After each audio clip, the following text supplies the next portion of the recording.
क्षेत्र में है, लेकिन हमारा जो लक्ष्य है वो सोसाइटी है। सोसाइटी को कैसा बनाना है, सोसाइटी के पहले महिला को कैसा बनाना, पुरुष को कैसा बनाना, संस्था को कैसे बनाना।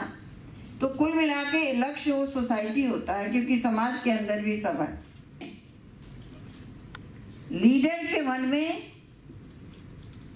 रिकॉग्नाइज होना, पहचान की भूख उसको मिटे।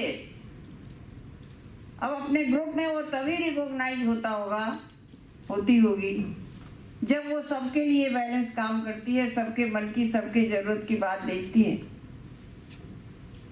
तो ऐसे बहुत सारे क्वालिटी हैं कि जिनकी आवश्यकता होती है।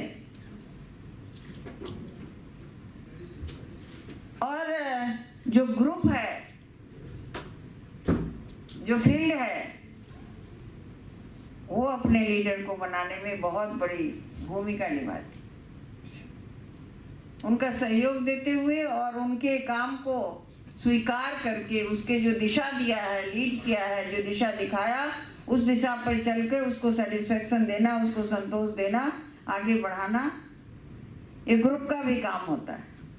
सोसाइटी में हमारी पहचान बनती है, चर्चा होती है, और जिसकी जितनी पहचान बनती है, जिसकी चर्चा होती है, मैं मानती हूँ कि उसके कदम में और गति आ जाती है।